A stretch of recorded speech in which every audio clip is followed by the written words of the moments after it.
তদন্ত ছাড়া আমার রিমান্ড দিছে ম্যাজিস্ট্রেট কোনো তদন্ত রিপোর্ট পায় না। এই রাস্তাটা ক্লিয়ার করেন।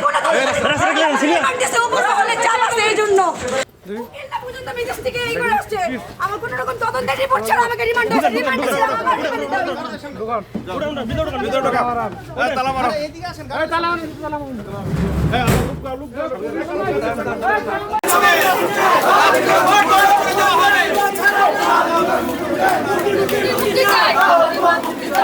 ভাই আমরা মানি না মানবো না। মানি না মানবো না। জুলাই প্রতি আগ্রাসন। মানি না মানবো না। জুলাইয়ের প্রতি আগ্রাসন মানি না মানবো না। মানি না মানবো না। লীগের কালো হাত ভেঙে দাও।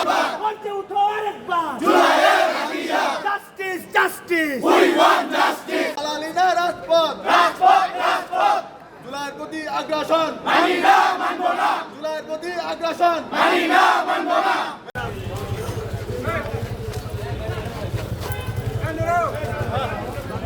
সকালেই তারিমার সাথে এখানে গারদখানায় আসার পর সকালে ওর সাথে 20 মিনিট কথা বলেছি।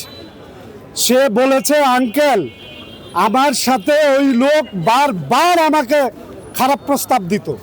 যত আন্দোলনে গিয়েছি তত আন্দোলনে সে হাজির হয়েছে এবং আমাকে কুপ্রস্তাব দিয়েছে। আমি তার এই প্রস্তাবে রাজি হই নাই, যার কারণে সে এটা প্রতিশোধ নেওয়ার জন্য আজকে এই 50 কোটি টাকার মামলা সাজাইছে। আমার নামে 50 টাকার মামলাও সে দেখাতে পারবে না। পুরোটাই হয়েছে একটা মিডিয়া ট্রায়াল, পুরোটাই হয়েছে একটা তার উপরে আগ্রাসন। আমাকে একটা বলেন কোন আইনে আছে, পৃথিবীর কোন সভ্য আইনে আছে একটা 17 বছরের কিশোরীকে 10টা দিন ধরে ওকে জেলে আটকিয়ে রেখেছে কোনো জামিন ছাড়া, কোনো বিচার ছাড়া। 12 তারিখে তার ফার্স্ট ইয়ার পরীক্ষা, যেই আদালত আজকে তাকে রিমান্ড মঞ্জুর করেছে। আমরা তাদেরকে বলতে চাই এই বাংলায় আপনাদের কুলাঙ্গারদের স্থান নাই। আপনার ঘরে কি সন্তান নাই? আপনার ঘরে কি একটা মেয়ে নাই? এই শিশু মেয়েটাকে আপনি কেন আজকে রিমান্ডে দিলেন? আমরা তার মুক্তি ছাড়া এখান থেকে নড়বো না। দরকার আমরা পুরো গাজীপুর সহ পুরো ঢাকা আজকে ব্লক করে দিব। 24 যে জুলাই আন্দোলন রয়েছে এটা নিয়ম মেনে হয় নাই। তো আমরা জুলাই যোদ্ধা যে আমাদের বিনা অপরাধে 50 কোটি টাকার মামলা কীভাবে দেয় একটা মেয়েকে, যাকে আমরা যখন তাকে গ্রেপ্তার করা হয় তাকে দেখতেছি একটা মুসুরি এবং একটা চিরা বিছনা চাদর, সেই মেয়েকে কীভাবে 50 কোটি টাকার মামলা এবং রিউমার মতো ছড়ায় যায়, তাহলে বোঝাই যাচ্ছে যে এটা খুব পরিকল্পিতভাবে এটা করা হয়েছে।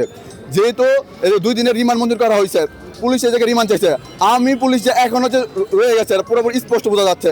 এবং যে কোর্ট এটাকে 2 দিনের রিমান্ড মঞ্জুর করছে, একটা 17 বছর প্রাপ্ত মেয়েকে, 17 বছরের একটা অপ্রাপ্ত মেয়েকে কীভাবে 2 দিনের রিমান্ড দেয়? এটা আমার প্রথম প্রশ্ন। কোন আইনে আছে? ভারতীয় সংবিধানও তো নাই যে অপ্রাপ্তবয়স্ক একটা মেয়েকে 2 দিনের রিমান্ড দিবে।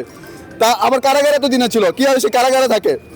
24-এ যেমন নিয়ম মেনে কোনো কিছু হয় নাই, প্রত্যেকটা যেখানে অন্যায় দেখবো সেখানে আমরা নিয়মের তোয়াক্কা করবো না, সেটা কোর্ট হোক আর যেটা হোক। প্রয়োজনে আমিও তো জুলাইতে আন্দোলন করেছি, কোনো কিছু নিয়ম মেনে প্রয়োজনে আমাদের কোর্টের সামনে এখন আন্দোলন করতেছি না, এটা নিয়ম হোক বা না হোক জানি না, আমাদের সবাইকে অ্যারেস্ট করে নেওয়া যাক প্রয়োজনে।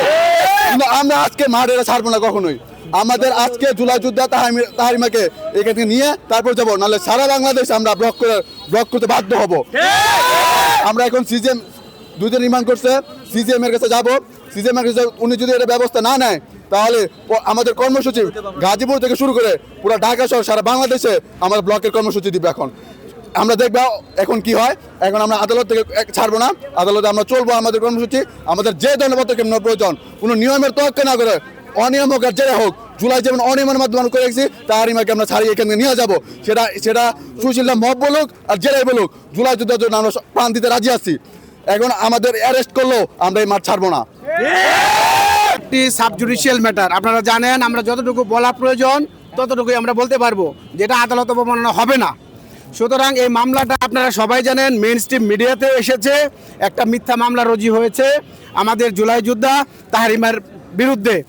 আজকে তার বিরুদ্ধে পুলিশ রিমান্ড চেয়েছিল, এই রিমান্ড আদালত মঞ্জুর করেছে 2 দিন। চেয়েছিল কয়দিন? 7 দিন চেয়েছিল, এর মধ্যে 2 দিন মঞ্জুর করেছে আর জামিন নামঞ্জুর করেছে। এইটা আমরা লিগেলি এই আদালতের যে রায় হয়েছে এটার আমরা লিগেলি পদক্ষেপ নিব। আমরা আদালত অবমাননা কেউ করবো না, এই ব্যাপারে সবাই খেয়াল রাখবো। আমরা লিগেলি স্টেপ নিব, এই আদেশের বিরুদ্ধে আমরা রিভিশন করব। সেটা হলো আমাদের আইনগত বিষয়ে আমরা এভাবে আগাবো। আর এটা মিথ্যা মামলা সবাই জানে, সেহেতু আমরা আশা করি এটা আমরা রেমেডি পাবো এবং আগামীকালকের মধ্যে আমরা রিভিশন করব এবং আমরা রিভিশনে আমরা আশা করি আমরা ন্যায় বিচার পাবো এবং তাহারিমা জেল থেকে মুক্তি পাবে এবং তার পরীক্ষা আছে সামনে, সে পরীক্ষায় অবতীর্ণ হবে। এটা নিয়ে আমাদের জুলাই যোদ্ধা ভাইদেরকে দৃষ্টি আকর্ষণ করছি, আপনারা এটা নিয়ে আতঙ্কিত হবেন না, আপনারা টেনশনে পড়বেন না, এটা আইনগতভাবে ব্যবস্থা হবে এবং আমরা ন্যায় বিচার পাবো বলে আমরা আশা করি। আমাদের গাজীপুর বার অ্যাসোসিয়েশনের সাধারণ সম্পাদক স্যার এখানে আছেন, আজকে আমরা নকলের পিটিশন দিব, আজকে আমরা নকল হাতে পেয়ে যাব, আমরা কালকে রিভিশনের পিটিশন দিব। সুতরাং ধৈর্য ধরেন একটা দিন, আর অন্য আমরা বিষয়গুলো দেখতেছি। আমাদের